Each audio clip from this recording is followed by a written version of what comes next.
and the rest of the group. Good. I think the first thing to begin is the 19th National Congress of Communist Party of China. This is by far the most important political and historic event that everyone we saw discussed. It was an event that energized the Chinese government and give them a clearer sense of direction. For those of you who don't know, the Chinese Communist Party is about 98 million people, and those who sit at the Congress are about 2,000 people. And out of that 2,000 people, you have 25 people in the Politburo, and out of that 25 people in the Politburo, you have 7 in the Standing Committee. And the 7, including President Xi Jinping, are the ones who are the gods of China, so to speak. Right? So it was a very still, you can feel the energy still in China a month after the 19th National Congress of the Communist Party of China. The sense that you get is that China is becoming more confident, more ambitious, more sense of entitlement, and more assertive. And nowhere that this is more reflected in the speech of President Xi Jinping, which he gave at the National Congress. Right? I think what was significant was that Xi Jinping's personal thoughts on Chinese socialism was finally enshrined in the party's constitution. Now, this is something that is very special in Chinese political culture. You have a succession of leaders, but very few have their own ideas enshrined in the constitution. This happened to Mao Zedong, this happened to Deng Xiaoping, but then it didn't happen again until Xi Jinping. And the significance is, once Xi Jinping actually steps down, we don't know when, probably the next term, some people even say the term after that, he will still be powerful. People say he's emperor for life, so to speak, because of his legacy, his signature in the party's constitution. So you can see the very strong, or Xi Jinping becoming much stronger than ever, right? And this is something that was reflected in all our conversations with the Chinese counterparts.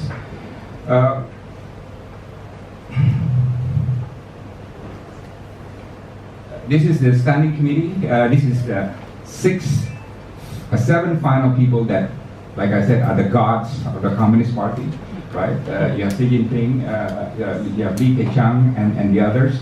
It was surprising to many that Wang Qishan, the anti-corruption czar, did not make it to the lineup of the Standing Committee, but he's quite older now, right? So they say he gave way to others. But what is interesting in this is the role of the 6th generation. I mean, this lineup of Standing Committee, 7 people, they're all men who are very close to President Xi Jinping, right? I think he said that he picked them, right? So these are all his people. And they all belong to the 5th generation of Chinese leaders, right? The 6th generation are the ones they were born in the 60s. I think that would be me, right? I was 165, right? But you don't see any of the 6th generation leaders in the lineup here, right? But what is interesting is that in the provinces of China, there are 31 provinces, and you look at the central committee of those provinces, predominantly they are of the 6th generation of leaders. So I think about 298 out of 367 members of the Central Committee of the provinces, they are from the 6th generation of leaders, right? You have some members of sixth generation leaders in the Politburo, the 25-member Politburo, but not in the 7 standing committee.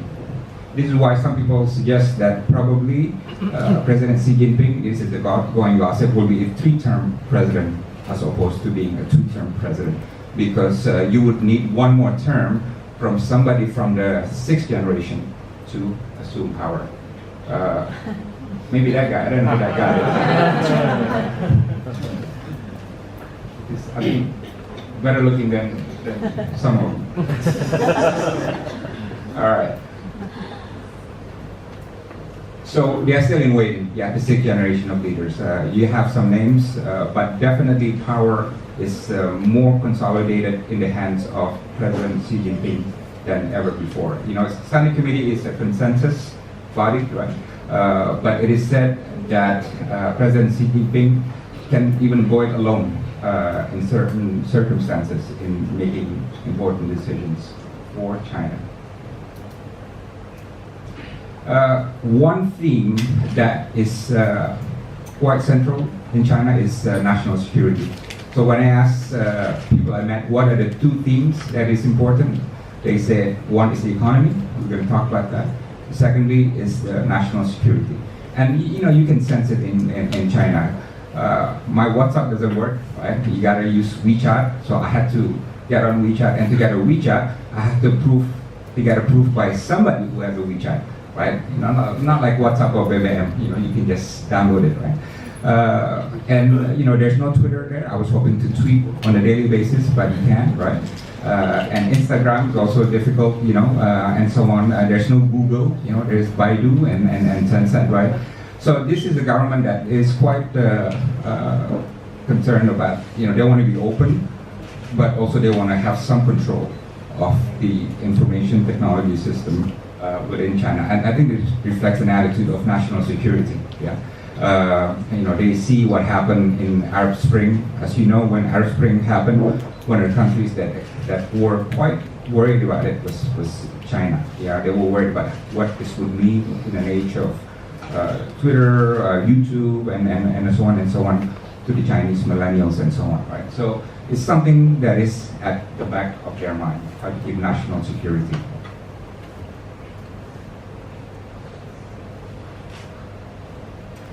Corruption is a big theme in China. I know some media has criticized President Xi Jinping that he's using corruption to bash on his political opponents. It's very hard to know what is behind the scenes, right? I think in any country that fights corruption, there's always a little bit of that. But my feeling is he's quite serious. They say that about 1 million people within the party ranks have been nabbed for corruption. Hundreds of very senior generals, very senior ex-Politburo members, and senior members of the party have been nabbed for corruption. I think President Xi Jinping understands that corruption is part of his political persona, political legitimacy to the people. And when we talk to the people in China, what they like about Xi Jinping is because he is clean and he's very strong on corruption. I think this is more or less about how the Indonesian people see Jokowi. No matter what you say about his policies, you would agree that he's not in there to get money. He's clean and he has integrity, right? So this is the same thing that I see in terms of perception towards President Xi Jinping on corruption issues. So I think this is going to be part of his legacy, and I think he, more than any other previous Chinese leaders, are willing to push hard and take the risk on the corruption issue.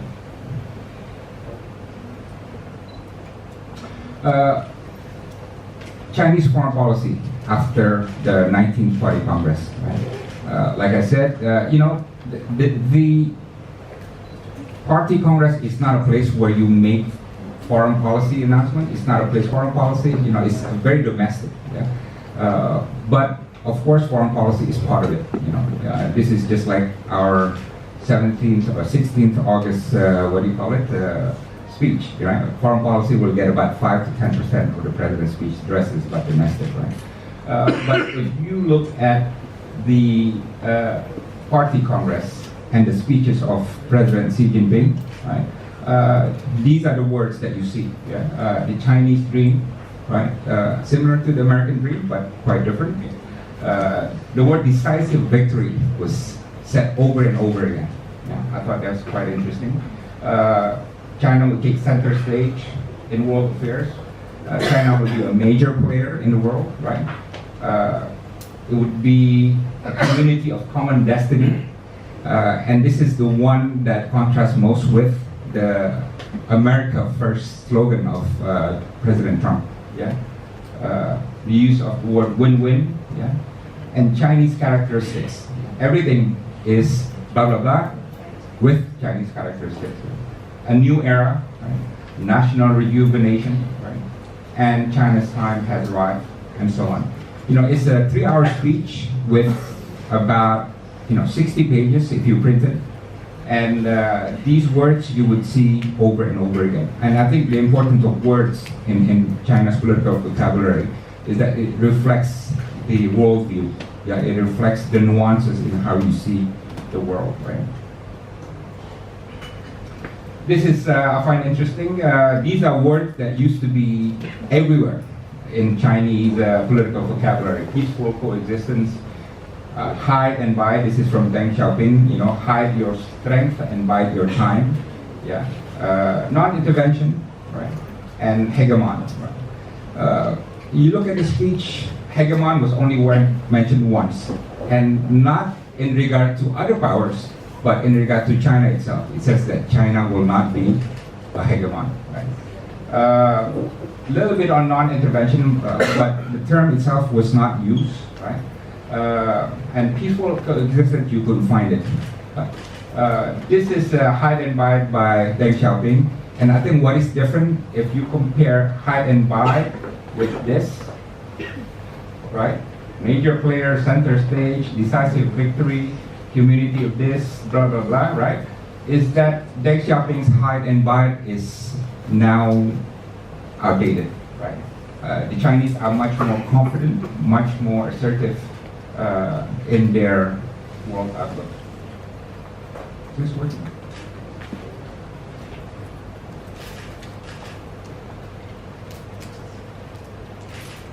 Belt and Road Initiative was mentioned every time we met Chinese think tank and Chinese government officials.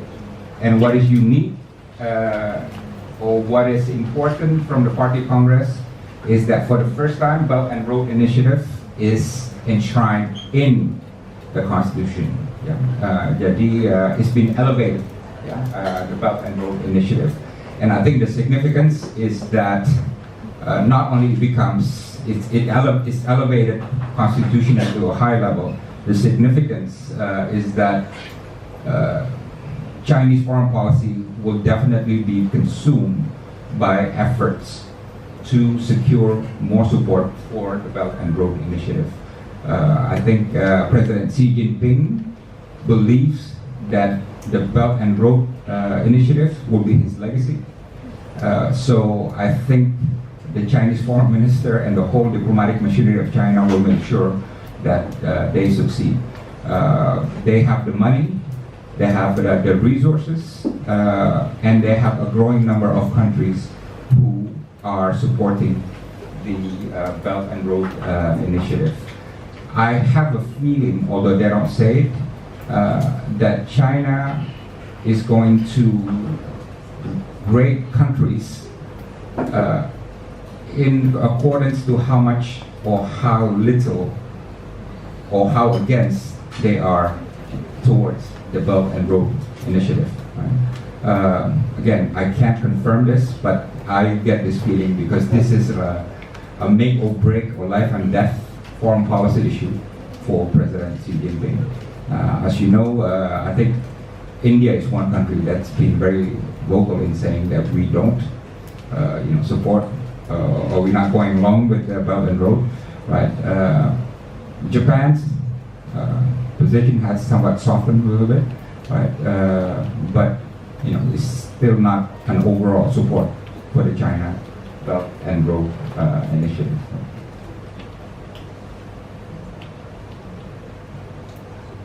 question. I went there and we talk about, hey, we see a two superpower world. We've been living in the one superpower world in the last 20 years or so, which is the US. And it is possible that we're going to live in a two superpower world. And we believe that it will be US-China, although the format will be quite different than the Cold War days of US and Soviet bloc. Surprisingly, they shrugged at this, the Chinese, And consistently, when we talk to government officials and when we talk to the think tanks in Beijing, in Shanghai, and in Nanjing, they were not comfortable with the designation of China as a superpower. I think they have that aspiration. Yeah, I think they have that aspiration. But they say that China is not there yet. Yeah. And they say that according to China's military plans, China will be a mechanized force by 2020, right? And China will be a world-class military only by 2050, right? So there is a sense of them, going, downplaying this superpower thing. The thing is, the Indonesian public much believe this, right? That it's now the U.S. and China, and so on and so on. But this is consistent actually with the reality on the ground, because yes, if you look at the China military, China's military budget now is second only after the U.S., but it's still a long way to catch up with the U.S. China has only one aircraft carrier, and it's building a second one, right? But it doesn't have the second one yet. China's budget has grown double digit in the last 30 years. Yeah, 10, 11, 12%, and so on in the last 30 years. But China's military projection is not global yet. It's still regional. The farthest that China has ever gone, where, is in East Africa. Yeah, and now they have military base in Djibouti. Yeah, but other countries also have military bases in Djibouti, right? The Chinese Navy doesn't go to Latin America, for example. Doesn't go to the US in terms of power projection, right? So China is still some time away from becoming a global military power projector that the US is at the moment. Yeah, they're still quite regional at the moment. They're quite active in South China Sea and East China Sea, right? But it's still quite regional rather than global. So this is why they are quite shy and in fact resistant when we ask them about the superpower status of China. The one thing is this, right? This is an interesting question that we raise in our counterparts, which is why China's huge, right? 1.3 billion, right? US is a superpower, right? Japan is also big, and Russia is also big, right? But every big power, every great power has a great power complex in history, right? There's hardly any humble superpower or humble great power. Do you know any? I don't know any, right? So the question is, as China grows in its political, military, economic, diplomatic, cultural, social power, right? How do you avoid this big power complex that I'm bigger than you, I'm the biggest guy in your neighborhood, and you listen to me, and what I want happens? The U.S. has that, right? Look at the Monroe Doctrine, for example, right? Some countries have that. Russia certainly has that, run the neighborhood, right? But the Chinese shrug at this and say, no, we don't, we don't, we're nice people, But, we're talking about power politics. We're talking about geopolitics. I'm not convinced that China can be immune from the big power complex. Yeah, and I pointed it out to them that the best way for you to engage Southeast Asia is to what? To show a lot of humility, yeah, and to stress on the factor of equal partnership. This is also interesting. Chinese exceptionalism, right? I was ambassador to the United States, right? And I grew up in America, in fact. And a lot of it, you're most welcome to sit here actually on the stage, like in a musical concert. Okay. Yeah, silakan nggak apa-apa. Yes. Yeah, it's fine, totally fine. Just don't sit on Domi's lap. It's embarrassing. Yeah, okay, good. So Chinese exceptionalism, right? Americans have this. They're saying there are 200 countries around the world, but America is different. America is exceptional. And you know what? I see this in conversations with the Chinese, right? The Chinese, this is why the term with Chinese characteristics is not just on socialism. You know, they talk about great power relations with Chinese exceptionalism. This and this with Chinese characteristics. This and this with Chinese characteristics. They feel that China is a special case of history, right? And this explains, they don't call it Chinese exceptionalism, but definitely it's a symptom of that, you know? And I think the Chinese feel historically justified. Yeah, you know why? They opened up, that was around the same time also with Gorbachev and Glasnost, you remember, right? So economically they opened up, except the Soviet Union opened up not just economically, they also opened up politically and socially, but especially politically, right? And everybody at the time said, look, China, Soviet Union is opening up economically and politically, and you are only opening up what? Economically, but not politically, right? So a lot of people were saying, you know, China, you are behind the times, yeah? So what happened was, China felt justified because the Soviet Union broke apart and China stayed the same. And they said, look, we were justified. You know, we only opened up economically, but not so much politically, right? So they felt a sense of justification, right? That China went the right way, so to speak, right? According to them, right?